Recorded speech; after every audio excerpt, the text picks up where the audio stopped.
general surgeon. He's been professionally, and he has a long list of professional achievements. If you look at his bio as well as professional association, he was a member in Michigan of the Trenton Rotary Club for 29 years. So from 1990 until 2019, when he moved out here, he's a past Rotary president in 97, 98 of that club, and then came and joined our club. He has a lot of honors, a professional humanitarian award honors. I wanted to mention particularly though from Rotary International, he received the Distinguished Service Award in twice, both 1999 and in the year 2000. And he received the Humanitarian Award for Service Above Self in 2005. And that is essentially my introduction to John as a great Rotarian and a great humanitarian. And so I would, John, I'm going to turn it over to you, and welcome for your program. Thank you, Gary. As I was a former teacher or speaker, don't be afraid to interrupt me, because I'm used to that, and just raise your hand and I'll recognize you, because sometimes we tend to forget questions that we want to ask if we're not there. I feel like I've been a Rotarian forever. My father was very active in Rotary, and I started attending Rotary meetings when I was 8. My mother was a member of Rotarian, which some of you may remember, but this was a long time ago. And I had to respect him a lot because he had been president 6 different times, because he was as a superintendent of schools, a coach for a while. And so we moved a lot. And so I got used to a lot of different people, and it was really fun. So I've truly enjoyed the Rotary experience, and made so many trips out to Oregon because my daughter lives here and she practices with the Oregon Urology Institute, and she was active in getting me coming here. So obviously I earned a lot of miles traveling, and so that's how we're able to take a lot of our staff on these medical mission trips. And I made actually 5 trips or 11 trips to Haiti until they had an earthquake, and then we had to switch to Nicaragua for the last 2 years. So I wasn't able to get any of the filming into it, because Gary worked with me on getting the video. So hopefully the video will tell you a lot of what's going on. Our groups were small. We started out with 5, and we actually ended up averaging about 25 to 30 people going on a trip. And I always felt that it was necessary for everybody to have some skin in the game. So I decided, we usually paid for the rest of the trip, but they had to pay at least $400 to $500, depending upon the year that we're going. Haiti, the reason we chose that is because one of my colleagues who had been to Haiti when he was there told me about how a poor country it was, and that it was extremely impoverished, and so they needed a lot of medical help.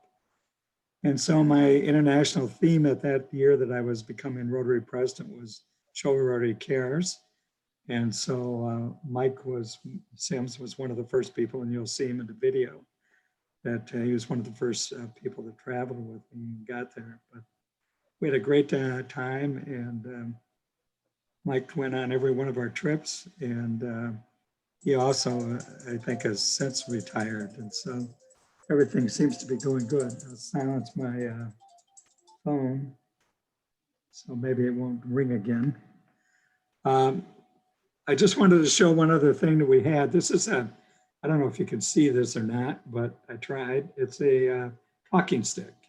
And the reason we had the talking stick is because at the end of our day, every day, we would get together for a little prayer service, and then we would share the experiences, and we'd pass the talking stick around. Some people were a little shy to say anything. So because I didn't have this talking stick with me, we used a stethoscope.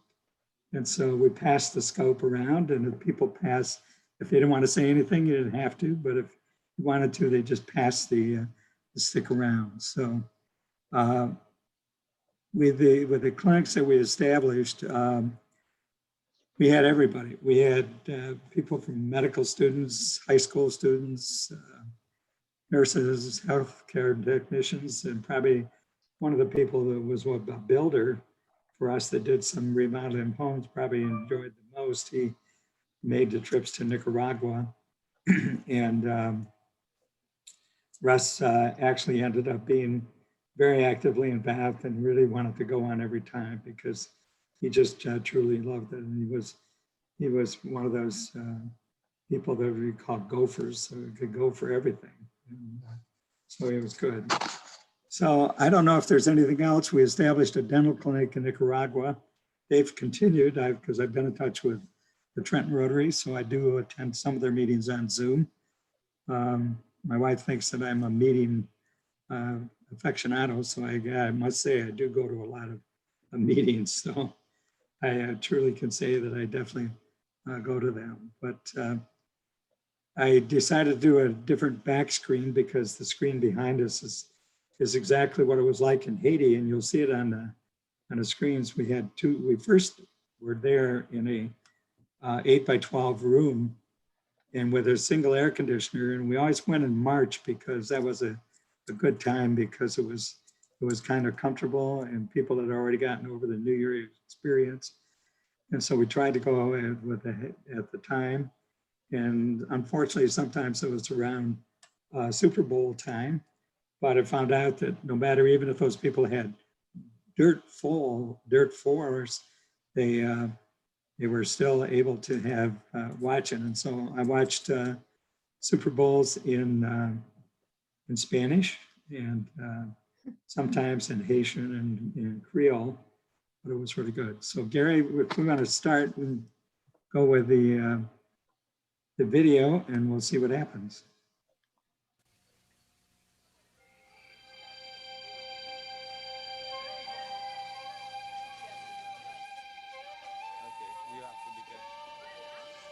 These people know they're poor.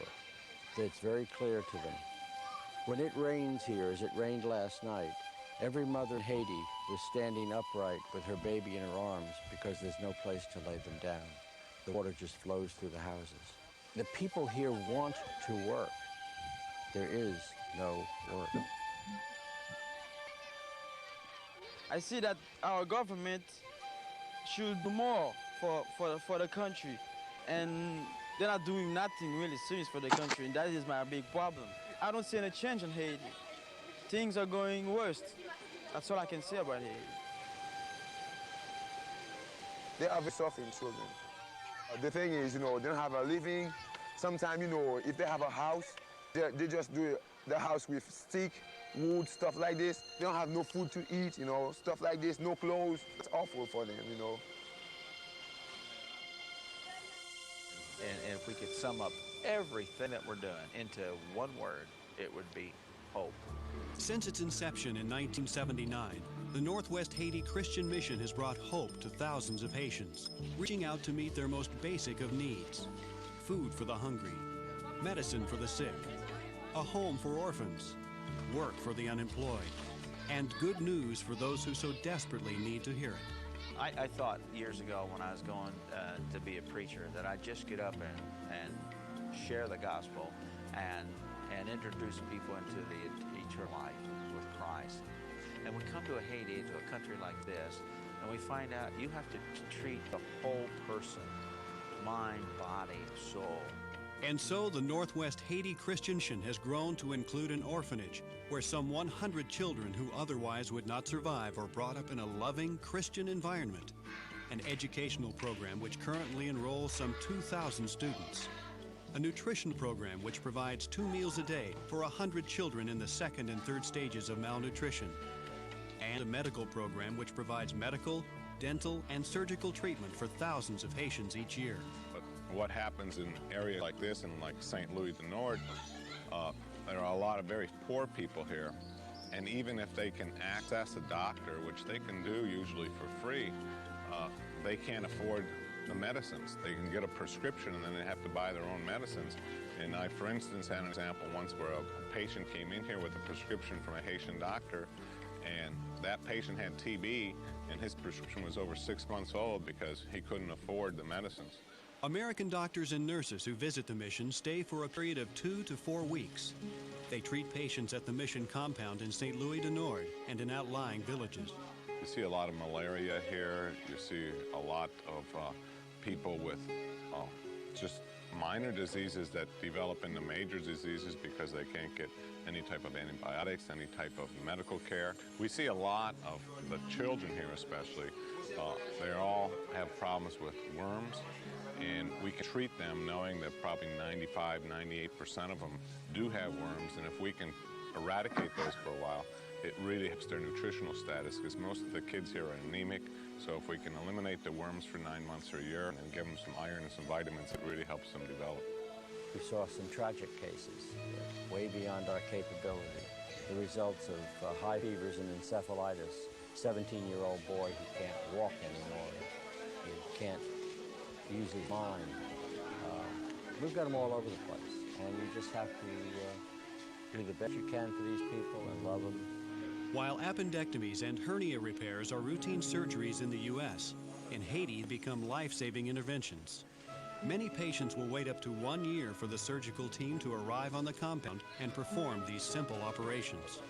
Generally, we have done things that can be done as an outpatient, such as hernias and tubal ligations and multiple smaller things that we can do that cause people either pain, disability, or some other problem. But we do stretch our limitations sometimes depending upon the need of the patient.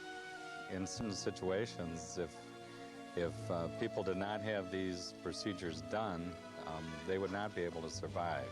Most of the large hernias have bowel contents. In third world countries, probably the most common cause of death, other than malnutrition or trauma, would be bowel obstructions because of hernias. And occasionally, a surgery is performed not to save a life, but to dramatically alter the course of one's life for the better. This year, one of the most dramatic cases was a cleft lip and cleft palate on a 6-year-old girl, very deformed, but yet we had a specialty surgeon in this time, and he fixed her cleft lip and palate. So it's amazing to see the results that we have. Whether they're saving lives, preventing illness, or simply keeping illness at bay for a little while, these healthcare providers are always serious about their work. We are very well equipped, very capable. We've not had a surgical death, and we've not had an infection in the clean surgical wound in 4 years, which is even better than the States. They average over 100 surgeries in 3 weeks, and they have big plans for expansion. Our first year did 12 surgeries in the pharmacy with a truck light as our OR light and a battery hooked up as our power. And then we moved into some school rooms, which again are adequate but very small and not very well planned. But the new unit that you can see behind us has been planned from the ground up. It'll be properly wired for our electrical needs, it'll be air conditioned, the flow of traffic will be proper for an operating room, and we can maintain our equipment and things as we need to do. So it's just like other things. If it's planned from the ground up, it has to be better. These are the hope givers of the Northwest Haiti Christian Mission. They donate their vacation time, they pay their own way here, and they give their highly trained skills for free. In Haiti, the little that we do for the people is always responded to by tremendous gratitude.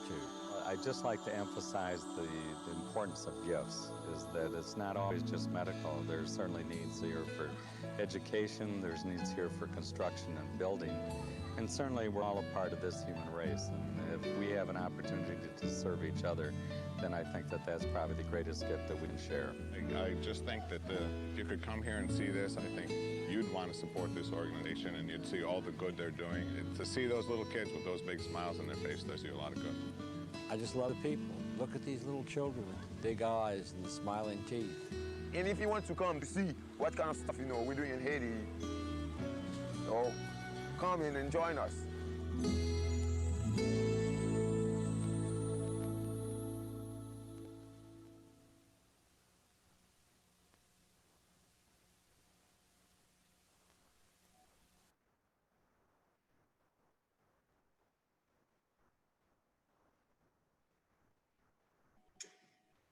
Yeah, that's the end of the program on that. I just thought that I just might add a couple things. That we did approximately 100 surgeries during these 7 to 10 days that we were on the trip.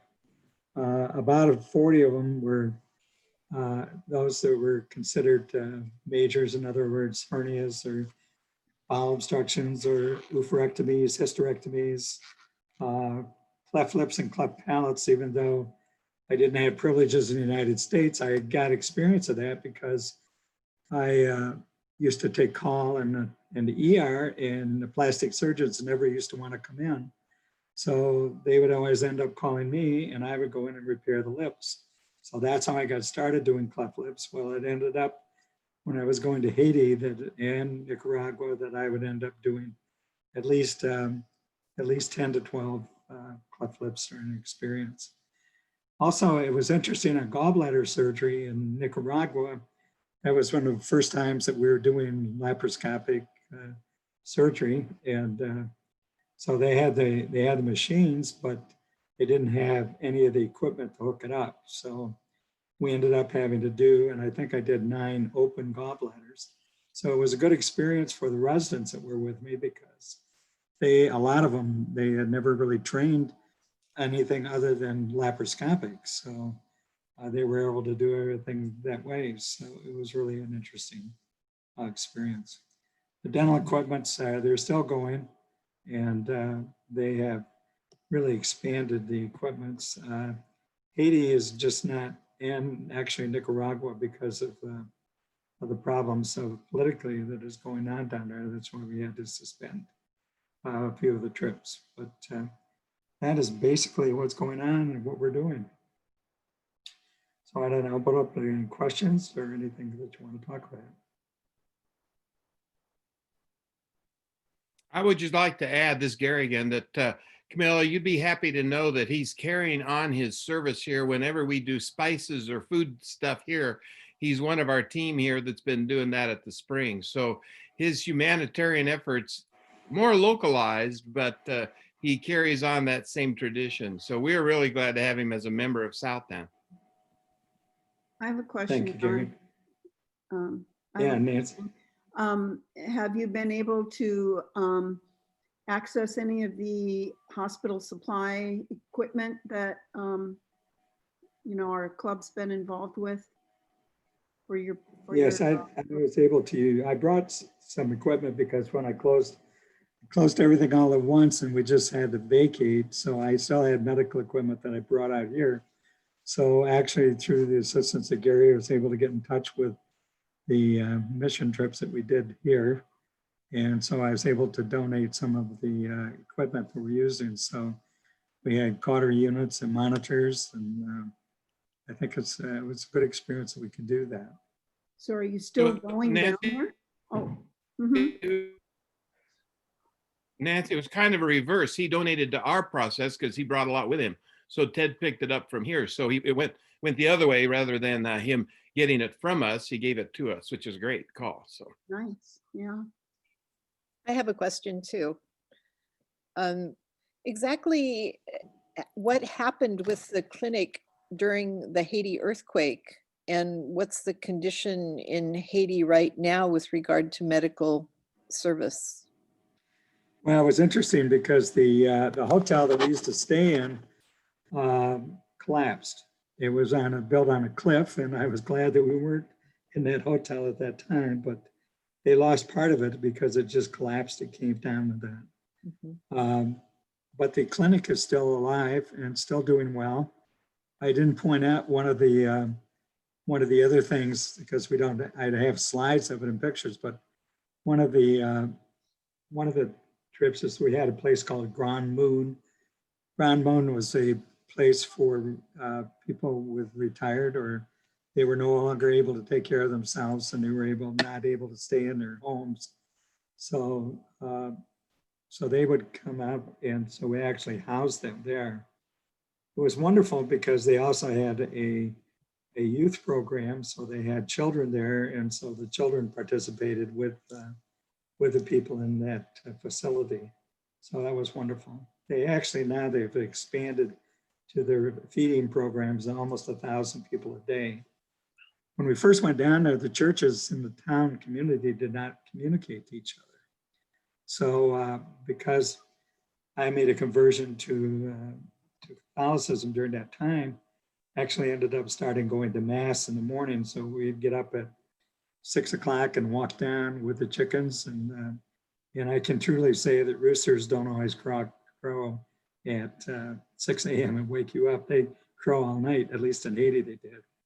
But the one thing is that the stars were fantastic. I mean, there isn't any of the lights around, so you just, even though it's near water, there's a lot of clouds, but the skies were just beautiful, and the stars were just fantastic. So we go down to mass in the morning, and everything was in the church. Dogs and everything were open through the open doors.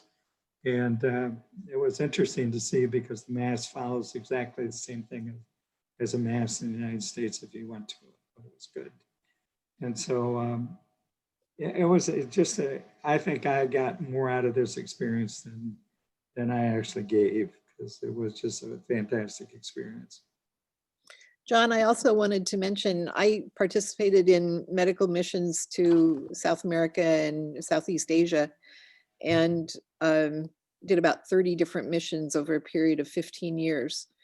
And what an experience that was. I worked usually with Rotoplast, which focuses on plastic surgery and cleft lip and palate. So if you ever have need of cleft lip and palate referrals, let me know. Okay. Yeah, that's wonderful. It's wonderful. One of the people that went with us was an obstetrician, and that was one of the very first experiences that I had down there, because when we arrived in Haiti, it was just before Mardi Gras, and we arrived and they wanted us to go out and go to this place. Well, here I am following, I'd known nothing of the language. We're running the paths because it's all dirt. And all of a sudden I'm hearing this chanting going on in the background. And I'm thinking, oh, boy, I got to be crazy to do this, because we could be part of the dinner for the night. So, but we weren't. Fortunately, we arrived at this home. That's most of the typical Haiti homes were all dirt. They had 1 or 2 rooms. They cooked outside. And so David arrived just in time to deliver the placenta and cut the cord, and that was it. And then we came back. Well, after that, we decided that one doctor that you saw, Dr. Joseph, we decided one of the things we needed to do is teach him how to do cesarean sections. So I was fortunate in my training that I made sure that I had no idea where I was going to end up in practice. So I had to make sure that I had at least 40 cesarean sections in my residency training. So it was good. We were able to teach Dr. Joseph how to do cesarean sections. And it's because now the feeding programs have increased the weight. A typical Haitian woman at that time weighed about 100 to 105 pounds. And these babies are fairly good size. And I don't have the pictures of it, but one of the things that it took was a large ovarian cyst and removed. Well, since we didn't have any really facilities to keep people overnight, they just got up the next day and walked. And they walked back. And I was totally amazed at how quickly from ambulatory surgery that these people recovered. So a lot of the surgeries we did was under a regional block or local anesthesia. So it was really, and not just mild sedation.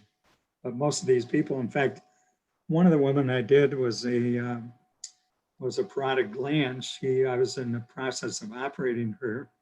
One of my friends was operating her, and he realized that it was a parotid gland cyst. So I came in to assist her. Well, the next thing I know, she jumps up from the table because she had to urinate. She runs out in the middle of the courtyard, squats down, does her job, comes back in, climbs back on the table. So I had to do all re-sterilization of equipment and everything. And it was really amazing that somebody could do it. And it was all done under regional block local anesthesia because she had no sedation. And that evening, we did hold her in what we called a recovery room just to make sure she was doing okay. But the next day she was gone. and they really left. It was just some unique experiences. Also, I should say one day we had an experience that the Catholic Church had some young men in training for the priesthood, and so they were there, and they came up because we had been going to mass there. They came up to the church, and they just so happened that we had somebody that they carried in. She was about 45 to 50 years of age, and she had a heart attack. Well, we started resuscitating her, and we had monitors. We hooked her up to the monitors. We saw every arrhythmia that you could think of. Well, the next thing I know, all of these priests came in, and they started singing around this woman. And the family, even though she didn't survive after we went through all of these arrhythmias, we spent probably over an hour resuscitating her, which in that condition was, but they were very thankful. So it was wonderful. It was a great experience. Did you ever get to work with CardioStart or any of the other medical missions that were operating in Haiti? No, the only person I met was from Harvard. I took a course, and so if you ever see the book Kidder, Mountains Over Mountains, Beyond That, I did meet him, and I went there. I went to Harvard just to meet the the person, so I could say. And he invited us to come up there, but I never got a chance. Never got a chance. One of the things, also, I should have to say that I've lately been watching some of the survivor missions on the TV at night, and it should be interesting that the pilots of the planes were actually Canadian pilots, and they came down and they flew these prop planes so that they could get the mileage that they needed to maintain their license. Well, one of them wanted to know, that was interesting, is that we went across a place called the Citadel. Citadel was a mountain because the king of Haiti at that time was afraid that Napoleon was going to come and visit the Citadel and invade him. So they put all these cannons up on top of this in preparation, castle, I guess you could call it, in preparation for Napoleon, but Napoleon never came and invaded them. So it just reminds me, much about nothing, that you don't always, you got to be prepared, but things just may not always work out that way.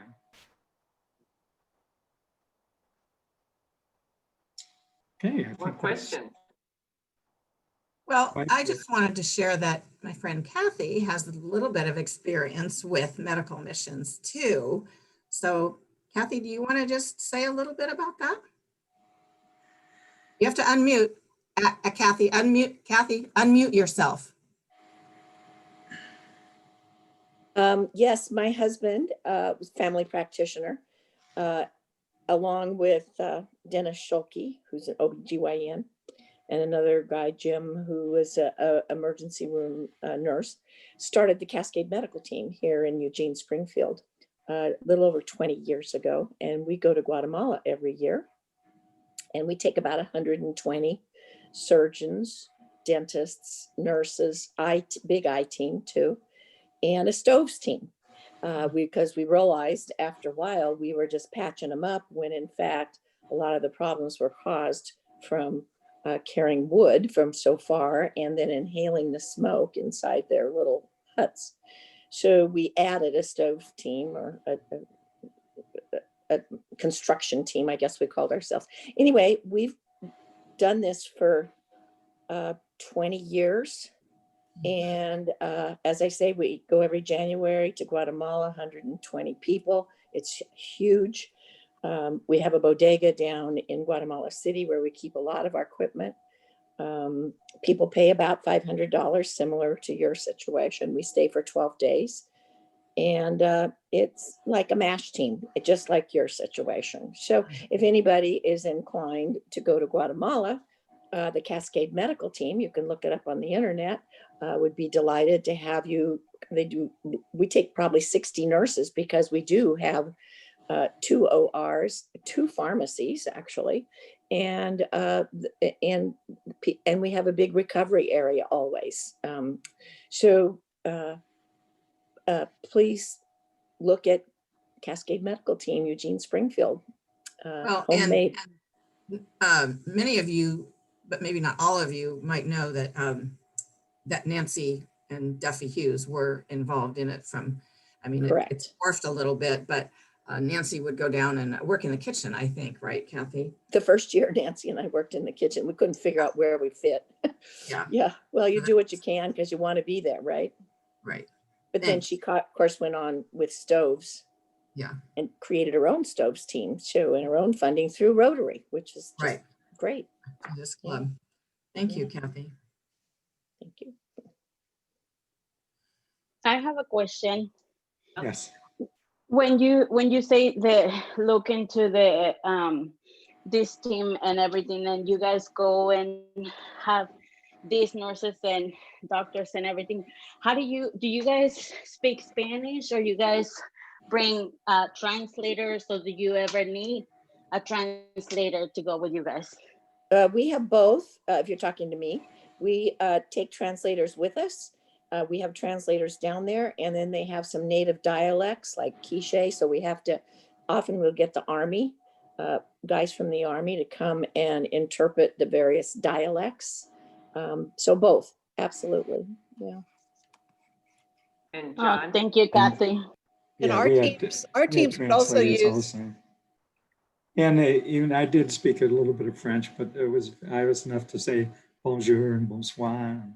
And so we could speak a little bit, but it was really amazing. I'm amazed that the people trusted us. I mean, they haven't really seen Black people until you've seen Haitians, because they truly are pure Black. That's one of the very first independent countries in Republic in Haiti. And they were really kind of condemned that they didn't think that Black people could run their own country. But they certainly are very talented people, and they could. It's amazing how much trust that they put in you. Fortunately, we had interpreters and speak through them. We were really lucky because we got to use Rotary exchange students in South America and Mexico and Central America. It really worked out well that many of our students, a few of them actually ended up being from Eugene that I got to work with down there. So. Well, we're lucky to have Tanya because she speaks Spanish fluently, and Tanya, you provide translating services, don't you, for people that maybe have medical appointments and things like that? I do, but I'm not certified. I just, try to help my people, and they all call me. I help them to do like a 3-way call with doctors or whatever they need translation, and they do offer certified, and it's a right for people to have translate to their language, whatever they need. But it's sometimes, like you say, people, when they trust you, they want to hear from someone that they trust. So it's like, yeah.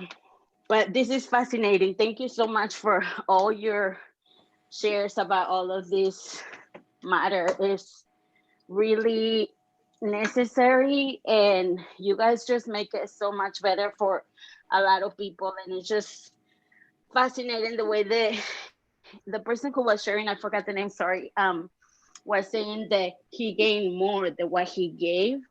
That's a giving heart. Like, it just warms up my heart too. So it's like, you're not looking for what you're getting out of it, but you're just looking to help. Yes, and Rotary is that's one thing that draws a lot of us to Rotary, most of us to Rotary, is the ability to give. And I think you're speaking to people that know the importance of giving and how much you actually end up getting from it.